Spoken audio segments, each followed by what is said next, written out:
Hey, good morning, everyone. This is Michelle Landsberg, Director of Advanced Thief River. Welcome to the Wednesday webinar. We've got a really good one for you today that I think is going to have some really good information. I'm going to hand it off to Antonio here, and he will introduce our presenter. All right. Thanks, Michelle. I'm Antonio, Executive Director of the Chamber of Commerce. We have a very exciting speaker today, speaking on the topic of mental health.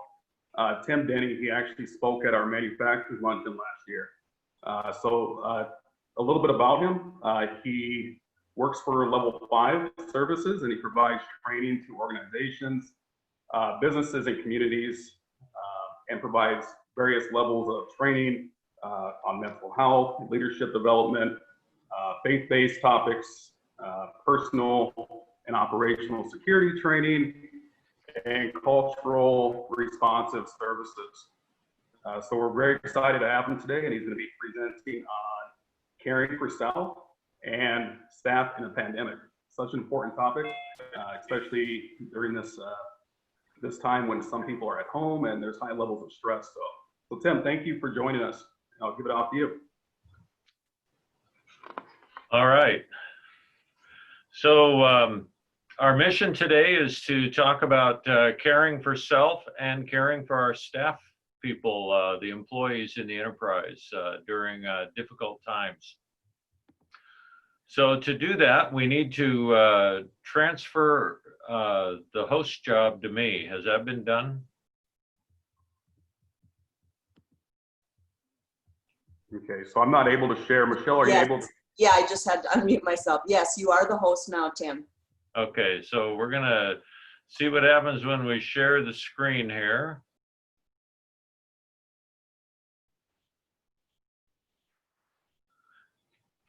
Does it look like PowerPoint slides? I see nodding heads. Yes, so definitely. Should be good. We see your slides. All right, there we go. So it's just good business. That's really what I believe. I think that when we understand self-care for not only ourselves, but how to encourage our employees to be good at self-care, it's really good for business. Some of this goes back to a little bit of what we talked about in the manufacturer's lunch. And that is that mental health disabilities are some of the leading causes of disability in the workplace. And the important thing for us to remember is that it's not so much disability that keeps people from coming to work, but it impairs their ability to work while they're on the job, what we call presenteeism. And so when we help ourselves, when we help our employees manage their mental health better, and we do that through good self-care, when that happens, then we tend to have a much more productive workforce. And that's really where we want to go, is to get the most out of each employee. And there's an altruistic side to this, because if employees are living in a healthy manner and they are taking good care of themselves, they're not just good for our company, but they actually live better lives. They live healthier, more complete, and more full lives. And that's the direction in which we want to go. So having said all that, let's get started on seeing if we can make my computer work here. Yeah, there it goes. So the self-care imperative, it's up to each one of us, because no one else takes care of us, right? As soon as we moved out of the house, darn it, we're on our own. And now we get to do our own self-care. And there's no magic product out there that will make our lives good despite our lifestyle choices. We often think that there are things that we can buy or things that we can do, but that doesn't happen. And stressors happen to us. Here's the key takeaway for today. One of them is that yes, stressors happen to us, but stress reactions are a choice that we make. We'll see a slide here, a graphic on the next slide that I think is really important for us to talk about, and we will. But we think sometimes that stress happens to us from the outside. Stressors happen, but our reactions determine whether or not those stressors produce stress in us. So a lot of good self-care is managing our reactions to stress. That's a lot of what we're going to talk about today. So it's about our internals more than our externals. So where are we going today? Here's that graphic. Stress is never a given. There are people who get divorced amicably. There are people who pack up and move with no emotional toll.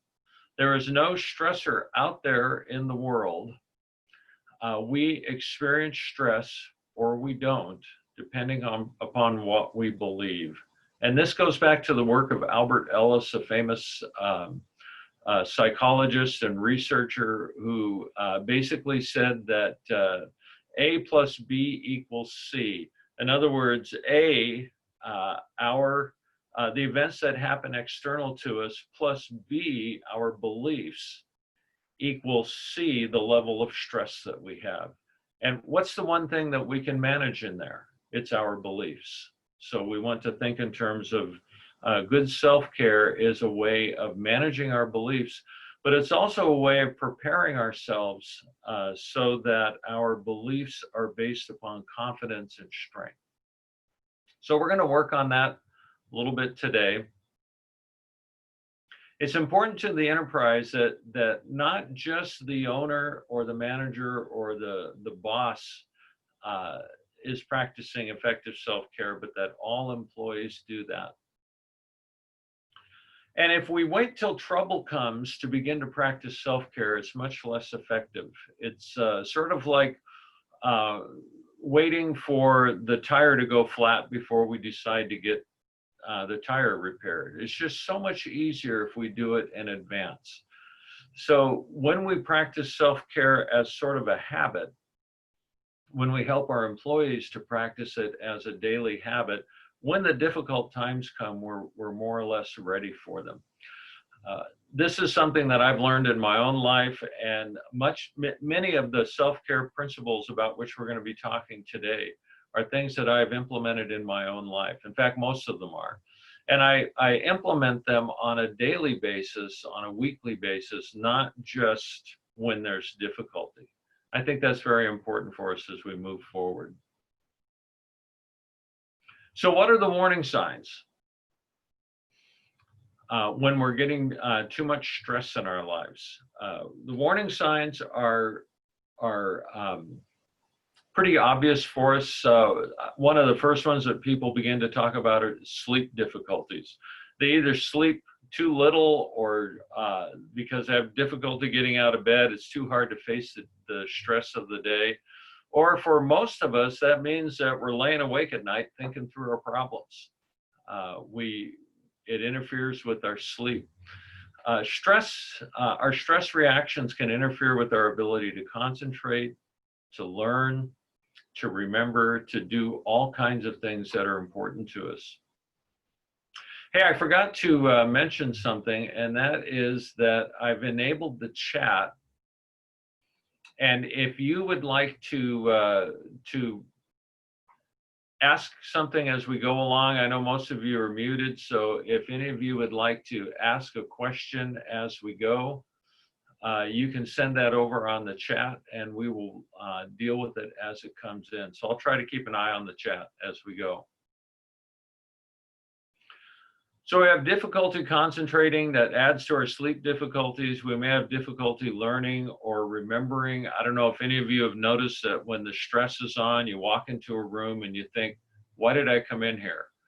Or you normally handle your keys a certain way, you know where they are, but when we're stressed, we don't think about that. We don't stick to the plan. And then we spend 15 minutes wandering around looking for our keys, which only adds to our stress. So we think about difficulty concentrating, stress-related health changes and difficulties. Some people get dizzy. Some people have times where they feel faint. For most people, though, it's going to be unexplained aches and pains. I mean, many of us can tell when we're stressed because our neck hurts or our shoulder gets sore or we start getting back pain, lower back pain. Signs that our stress level's a little too high. Changes in appetite. For some people, they don't eat when they're under stress. But here's something that's interesting about our bodies. It's not fair. But when we're stressed, we tend to want higher carb foods. We tend to eat more poorly when we're stressed because we're attracted to things that have a lot of carbs and sugar in them. So you'll find yourself wanting a Snickers bar, potato chips, cinnamon rolls, things like this when you're stressed. And that over time has an impact on our ability to manage our stress. And then tired, exhausted, overwhelmed, feelings of isolation from others can be a big one. Love this sign. My doctor told me to start killing people. Well, not in those exact words. He said I had to reduce stress in my life. Same thing. Don't take that to heart. That is not a recommendation. I just want to put that disclaimer out there.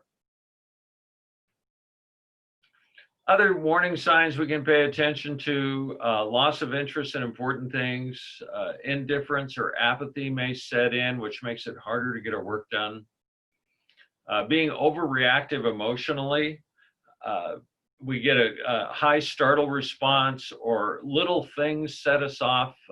Not finding our keys may send us into a sense of panic or even rage. That's how we know that we're probably dealing with too much stress. Now, if it goes on, it can lead to things like depressed mood. It can lead to sadness. We can have abnormal mood swings. We may begin to feel like a failure, or we may begin to feel like we are helpless in the situation, or that it will never change, what we call hopelessness. And sometimes people want to give up. You know, why did I start this business in the first place? I could be working somewhere right now. And those types of feelings are clear signs that we're stressing a little bit too much. And if it gets really severe, some people may struggle with, due to the depressed mood or the feelings of failure or helplessness or hopelessness, they may have thoughts of suicide. Or it may not be that bad, but they may manage their feelings with substance use like alcohol, or the most common one is going to be foods. We talked about that already, that sometimes it changes our eating and we eat for comfort. So those are some of the warning signs that we can pay attention to as we look ahead. So what is self-care? I'm going to talk about self-care in basically 4 areas of our lives. And we're just going to touch on each one pretty quickly, but we're going to talk about physical self-care, cognitive or mental self-care. We're going to talk about emotional self-care, and then we're also going to talk about spiritual self-care. If you follow the Native American philosophy on this, especially amongst the Plains Native Americans, they saw life as being comprised of the physical, the mental, the emotional, and the spiritual. And it's sort of like 4 wheels on your car. If we have one of those areas that goes flat, it really affects the functioning of the vehicle. So we want to pay attention to all 4 areas. And these can be promoted in your employees as well, and even in family members. As we think about difficult times, how do we help family members stay well balanced in the physical, the cognitive, the emotional, and the spiritual? So let's talk about some strategies. The first strategy is just getting enough rest. That means 7.5 to 8 hours average per night. There are a lot of people who've conditioned themselves to run on a lot less. I talked to a guy once. He was adamant that we can all train ourselves to live on 4 hours of sleep a night. I never bought into that, and the research on health tells us that that's actually not true. But the Americans on average are short 1.1 hours of sleep per night. And that takes its toll on us over time. It wears out our body systems, and it's very difficult for us. So trying to get enough sleep is very important for us in terms of our physical health. Eating healthy, staying on a decent eating schedule. That's the hard one for me. I get busy and then I skip meals. That's probably not healthy for me, because then I fill in with whatever's available, and that's not good too. So go for the healthiest snacks available. Avoid the limit or limit the use of alcohol or caffeine. I love this sign, sleep is for the weak. It's not really true. This is one that I used to have in my kitchen. Coffee, you can sleep when you're dead. That makes a nice sentiment, but eventually it catches up to us. So we need to make sure that we're managing those things, especially things like caffeine. Caffeine is the most the most commonly used addictive drug in our society. If you don't think it's addictive, try, if you're a heavy coffee drinker like I am, try going without it for a day and picture the headaches. Right? That's a sign of addiction. That's withdrawal. It's okay. It's a good addiction. Coffee is actually a health food. The stuff that's in coffee, the phenols and the other antioxidants that are in there are all really, really good for us. So coffee is a type of health food, but the caffeine can get to us after a while. Drink water. When we're stressed, our body, our stress reactions trigger the adrenaline system in our bodies. And so our blood gets loaded with adrenaline, with cortisol. That leads to all kinds of different things that go on in us. It activates perspiration. It can shut off or reduce our digestive system.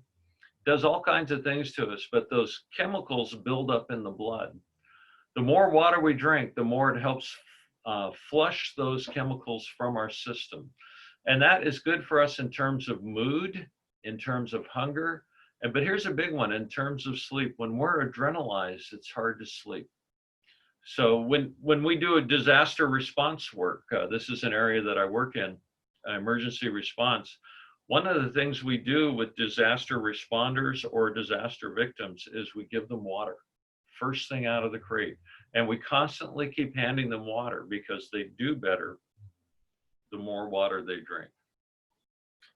Exercise is good. Taking a short walk on your breaks, walking before or after work. Walking is one of the best exercises you can do. I'm a runner, so I mix running, walking, and biking into mine. We want to do it enough to get our heart rate up a little bit and get our breathing elevated. If we can do that, that helps to burn off all kinds of chemicals that have built up and all kinds of toxins that have built up in our bodies. For our cognitive health, limiting our work to no more than 12-hour shifts is really a good idea. I know when you own your own business, sometimes you just got to go with it. You got to get stuff done. But if we can limit how much our shifts go overtime, past 8, 10, or 12 hours, that's going to help us with our cognitive health. It's going to keep our brains happier. When we can work in teams, when we can share the load, even if we're not sharing our work, but we're working with other people, that is good for our cognitive health. Writing in a journal. We're going to talk more about gratitude, but writing the things that we're grateful for, huge. I'm on a mission with that right now, where I'm trying to write at least 10 or 12 things every day in my journal for which I'm grateful. I also write about events and fears and victories and all kinds of things in my journal. I try to journal every single day, and that's been really a good use of time for me. Don't forget to send any questions if you have them. Exercising your mind. Can you shut off work for a little while and maybe just read? Every evening for about 30 minutes, I sit down with a book and I read. It helps me to grow. It changes the channel.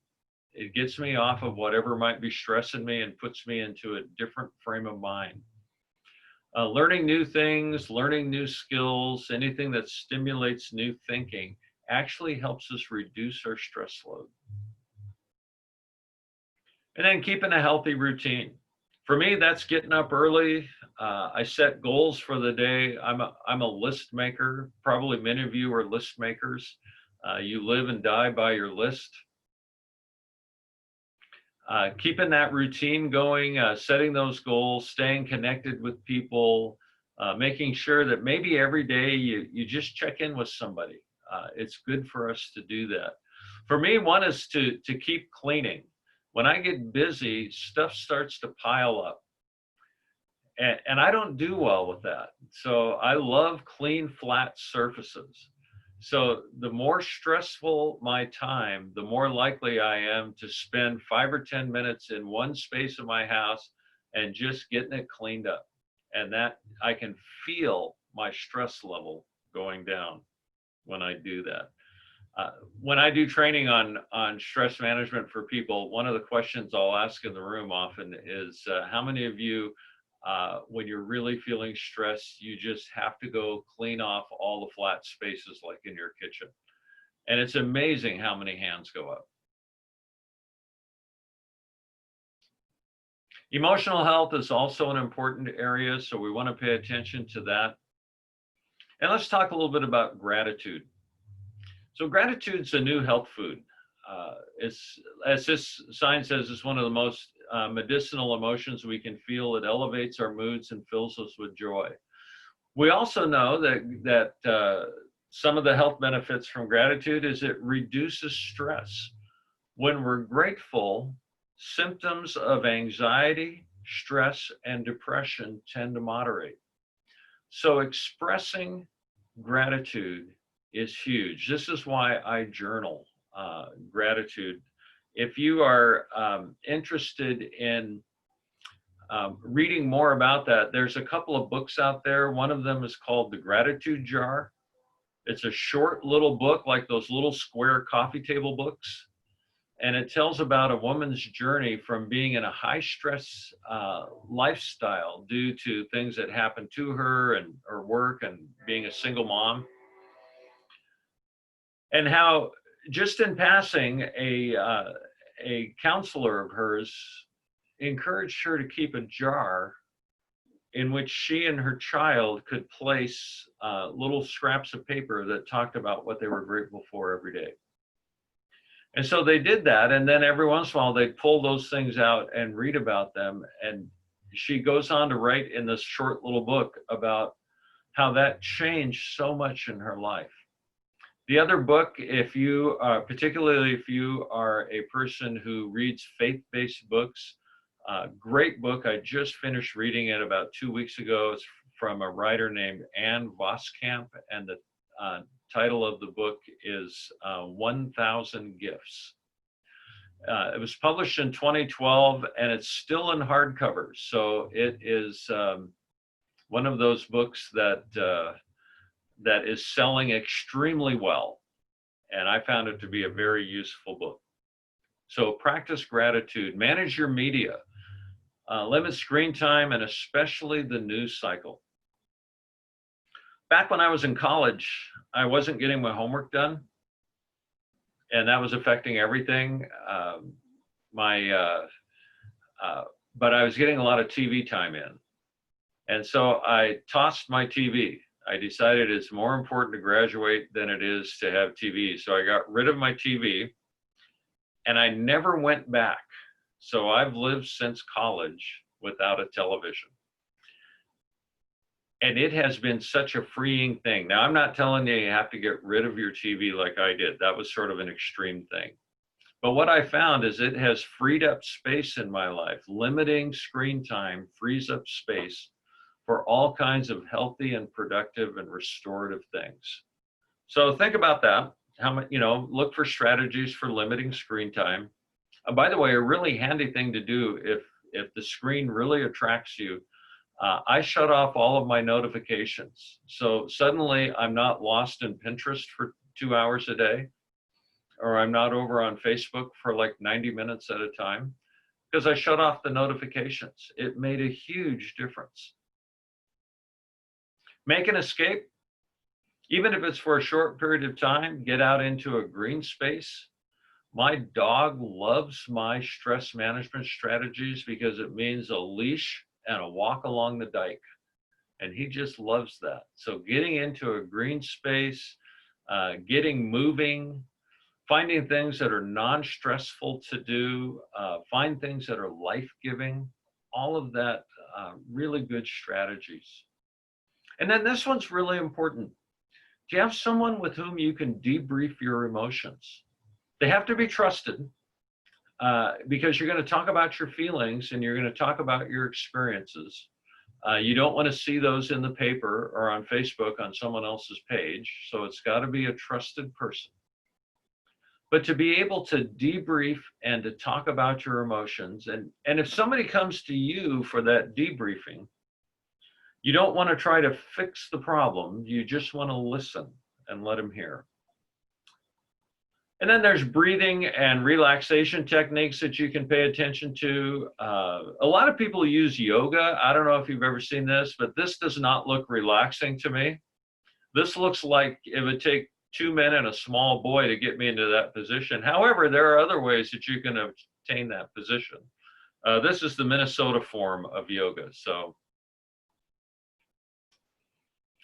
last area we want to talk about is spiritual health. There's a lot of research on spiritual health and how it impacts us. So I'm just going to give you some of that research. People who are connected to a faith community report being, and connected means that they interact with that group fairly often. They report being more joyful, peaceful, emotionally positive, and more grateful. Here's another one. Prayer in the research has the same health and stress reducing benefits as exercise or meditation or yoga or any of those things. So the research is good on these so far. Here's another area of research, people who have an active belief in God, and that's a broad definition for active belief in God. They tend to be more positive about life, and they tend to have fewer stress impacts in their life. So greater positivity, less stress. And here's a big one. People who practice their faith in faith communities at least weekly add years to their lifespan. This comes from the Blue Zones research. If you've never looked into the Blue Zones, it's one of my favorite topics. I research it. I live by the Blue Zones principles. But what they've done with these is they've determined that there are 5 areas in the world, geographic and cultural areas, where people live significantly longer than in the rest of the world, and they live with less disability. So they've gone to those 5 areas, World Health Organization, National Institutes for Health, Centers for Disease Control, National Geographic magazine. They've all partnered on this. And they've gone to these cultural communities to find out what is different about them. And they've identified not only a number of things that are different, but what kind of impact they seem to have on their lives. And the one that had the greatest impact on longevity was being involved in a faith community at least weekly. And the estimated addition to the lifespan was 14 years. So it's very, very significant. So maintaining spiritual health, whatever that takes for you, I think is very, very important. What if we're struggling? I just want to cover a few things about recovering health, and then we're going to go to questions in just a few minutes here. Staying connected with others, keeping the conversations on the positive side. When you connect, it's easy to get together with people and we only talk about the negatives. One of the gifts that we can give to another person is to steer the conversation into the positive, and to think about that for ourselves as well. How can we stay positive in our conversations with people? We talked about limiting screen time, but digital connections are still really important. And we can send a text to that random person that, that we know that we haven't talked to in a while. That is good for them, but it's also good for us. I try to reach out to somebody once or twice a day. If I can get through the day and have talked to at least 2 people for no business reason, just reach out to them, then I feel like I've had a pretty effective day. Little changes add up. Smile. Walk around with a grin on your face. It makes people wonder what you're up to. So think about that. Concentrate on your breathing. If you find yourself tensed up, your back is arched, you're tensed while you're driving or working or thinking, concentrate on your breathing. Breathing slows down your adrenaline response. When you can slow your breathing down and breathe more deeply, your adrenaline response goes down. They teach that to the military, to law enforcement. When you're in a tough spot, when things are really tight, focus on your breathing first, and that makes a huge difference. Pay attention to your environment, what's going on around you. Just notice things, notice birds, notice people, notice pets, whatever it is. And that kind of stuff really helps us to clear some of the fog of stress out of our thinking. And then every once in a while, I'll have some fun. I'm a blogger. Every Monday, I do a Happy Monday post on my blog, and I put some kind of humor on there, or occasionally some kind of feel-good stuff. A lot of times it's Monday morning humor, but I put coffee humor and dog humor and things that are interesting to me. And I get more likes on my very short Happy Monday posts than I do on all of my other posts. So it's just a great thing to find humor and have some fun. Do things that you enjoy. If you're a gardener, you only get to do that for a few months out of the year here. I get that. But going out and playing in the dirt, man, that feels good for some people. Playing with the dog. Isn't it great to come home when you've had a high stress day and your dog is just excited as heck to see you? That is such a great thing. The first thing I do when I come in, especially on a stressful day, is I set all my stuff down and I play with my dog for a few minutes. He's happy, I'm happy. It's hard to be stressed when somebody's wagging their tail that much. Eat and drink wisely. Remember how we tend to eat poorly when we're under stress. So just pay attention to how we're eating and drinking and paying attention to doing all the right things in that department. And then make sure, in terms of your staff, in terms of your family, make sure you're taking care of yourself, but, put your own mask on first, but then pay attention to those around you and help them as well.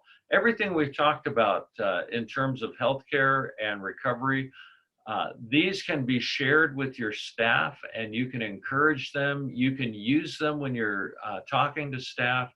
You can connect with staff people. You can stop in and just ask them how they're doing. Not how's the work going, but how you doing? How was your weekend? Keeping things positive, smiling as you walk around the house or walk around the business. All of those things are things that we can do to help not only ourselves, but our staff do better. Open up to others. Talk about stuff to people openly and appropriately. Don't let the calls and messages build up, but return them. Sometimes those are great breaks from the stress. Don't ignore friends and family. This is what I try to do. I try to see stress as a positive challenge, not as a negative burden. If I'm feeling stressed, then I'll turn what's making me stressed into a to-do list, and then I try to attack it every day. Few things reduce stress like progress. Think about your schedule. Think about how to get rest, how to bring healing to your mind and body. Take breaks. It's okay to get up and walk around every once in a while. I sort of limit myself to 90 minutes at the screen, and then I'm going to get up and I'm going to go somewhere and do something different. Guy told me once, you need to exercise your no. And I've never forgotten that. So I exercise my no when I need to reduce stress, increase my exercise. We've talked about the gratitude jar and the 1,000 gifts book. If things are really difficult, find a helping professional and talk to that person and see what you can do about unloading some stress with a professional. It's a useful thing. You know, the majority of people who seek counseling from mental health professionals really aren't mentally ill. In the business, you know, this is my field. What we call those clients are the worried well. They need to talk to somebody. They need a professional is a good call, but it's not about being mentally ill. It's about getting an objective opinion on the things that you're dealing with in your life. A life coach can do the same thing. Clergy can do the same thing. Sometimes even your doctor can do this. So talk to somebody if you're really struggling. It's there's no stigma around that. If things are really difficult for you and you need someone to talk to immediately, here's some local resources. We talk about crisis resources and we often think about suicide or something like that, but we need to realize that more than half of the people who contact a mobile crisis response line or the crisis text line, they're not suicidal. They're just struggling with something. And they need to talk that through. And that's fine, because if it's a crisis to you, the counselors on the other end of these lines want to help you with that. That's time well spent for them. So here's a couple of numbers for you. 800-282-5005. That's the mobile crisis response line for the Northwest 8 counties. If you're in the northern 4 counties, that response comes out of Sanford in Thief River, or Life Care up in Roseau County. If you're in the southern counties, that comes out of Northwestern Mental Health Center. But it's a 24-hour line. There's always someone who can help you. And then the crisis text line, you text MN to 741-741. You can text back and forth with the crisis counselor. These are 24/7 every day of the year.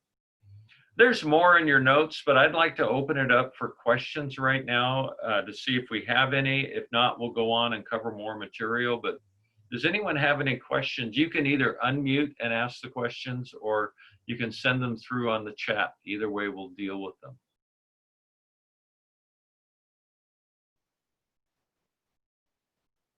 By the way, I can do long, awkward silences like a pro. So I'm okay waiting for you guys to have something to share.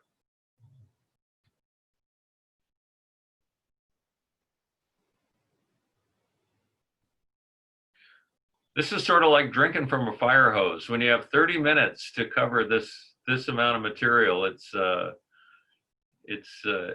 difficult. So the hard part is listening to it. So you guys are doing the heavy work.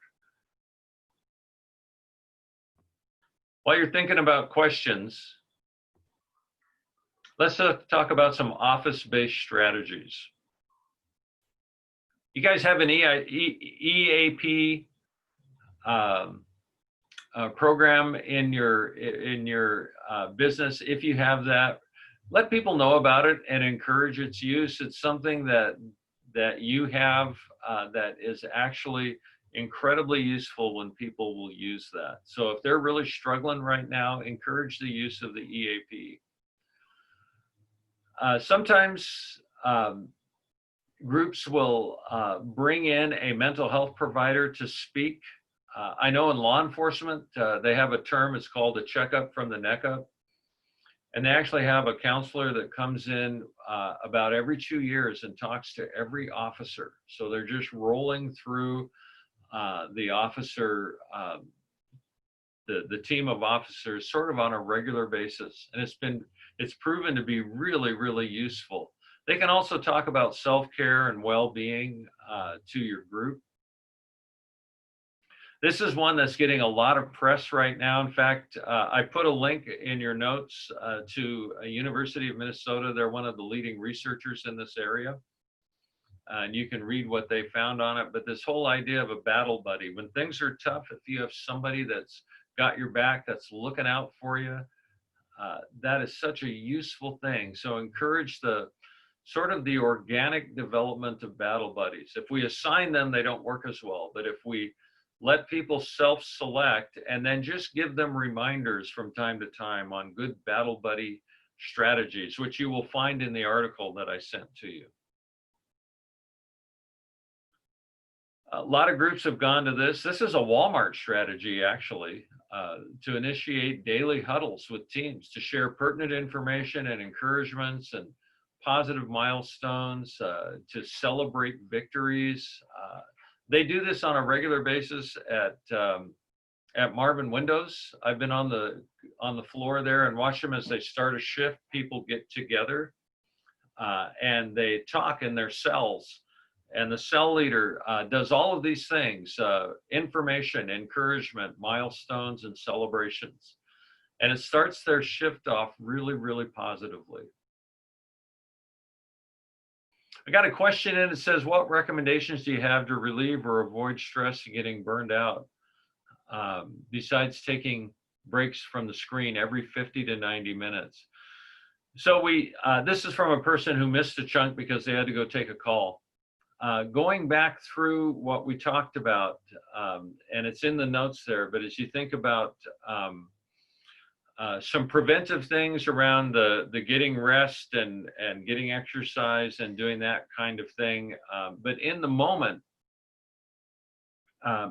just connecting to others, making sure you have time to get rid of your stress by talking with a trustworthy person, getting exercise, making sure you take time for your own needs. If you're really tired, then deal with that. If you really need to focus on a home situation, then do that. Make sure that you're clearing those things from your background. Remembering to stay open to others, turning the things that are triggering stress in you into a to-do list and getting rid of those things as much as possible. One way I do that is some days I realize that I've let too much build up on my desk, on my list, and in my thinking. And so I will just do a blast. I may spend a morning just clearing as many things off my to-do list as possible. And that relieves so much stress for me. So the rest of them are in your notes. Exercising your no, changing your schedule as needed to allow for getting some things done. Those are all really important. So I hope that answers the question that you had. Finding something to celebrate every day is good. Communicate that celebration. Little things like cookies. Was talking to a healthcare provider, and they were talking about how much it improved the intensive care unit staff overall sense of feeling about work and about what was going on. Just when the director of that department started bringing in individually wrapped cookies and putting them out where staff could get to them. Cards, writing messages on a whiteboard, different things like that. And it changed the feeling of the intensive care unit. So those are some good things to do that are good office-based strategies. Any other questions?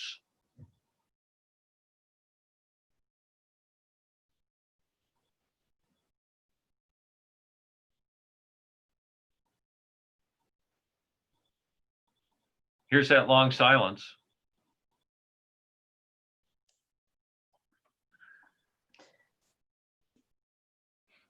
Well, this is just a comment, Tim. I love what you said, and I see it on the graphic here. Gratitude turns what we have into enough. I love what the science is saying about gratitude, recognizing those things that are good, because sometimes we tend to focus on the bad instead of the good, and there is a lot of good. And if we sometimes just acknowledge that, it can kind of turn our emotions and our thinking into a different track. I think that's very positive. So Michelle, you you've nailed it right there. And you've called up one of the sort of the challenges in gratitude, and that's getting started being grateful, because we tend towards negative. Research tells us that for 80% of the people, 83% actually, of the people in the research study, when they talk about their self-talk, it's the majority of their self-talk is negative. That means only 17% are generally positive in their self-talk. But here's the thing, and thank you for bringing this up. Gratitude is one of those things that we can teach ourselves. We can speak our way into gratitude by initially creating the discipline of stopping at certain points in the day and saying, for what am I grateful right now? And we don't have to keep an actual journal book, but if we just have a scrap of paper and write down 2 or 3 things for which we're grateful, we can begin to speak our way into gratitude. Thank you for bringing that up, Michelle. Anyone else? We're about out of time here. I promised that we wouldn't go too long, and we are down towards the end of it.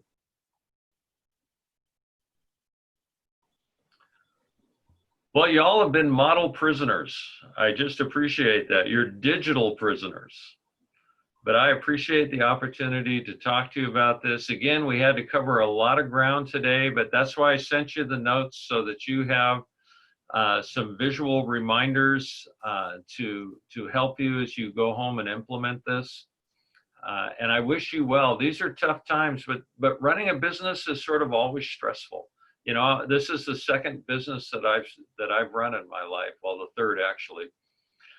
And it's being a small business owner is sort of, in many ways, a key stress indicator for us, or it's a stress initiator for us.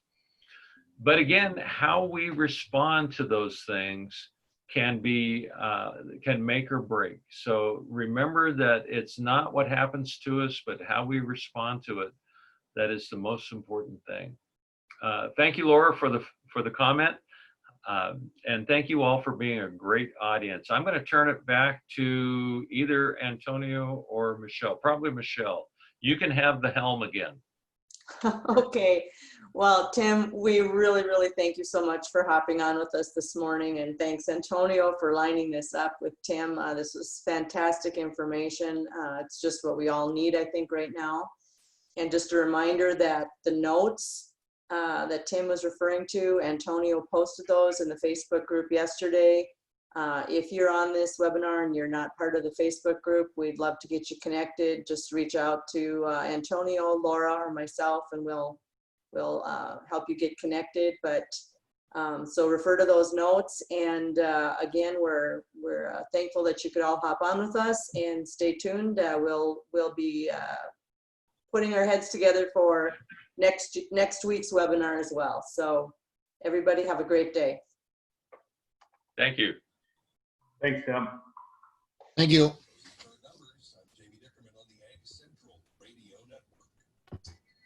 right, our Ag Central market update at the radio station, KTRF. And good morning, sunshine out here in northwestern Minnesota. 6 degrees our current temperature. It is Wednesday, and Wednesdays, a couple times a month, we get a chance to visit with Border State Bank crew today. North to the Border State Bank in Middle River, we got Josh Smith with us. Josh, good morning. Good morning, Mark. How goes it today? Good. How goes the battle up north? Very good, very good. Like you say, the sun is shining. Another gorgeous day here. Yeah, no doubt. Now, I know you have been really busy for the last month or two, even though the lobby hours inside of your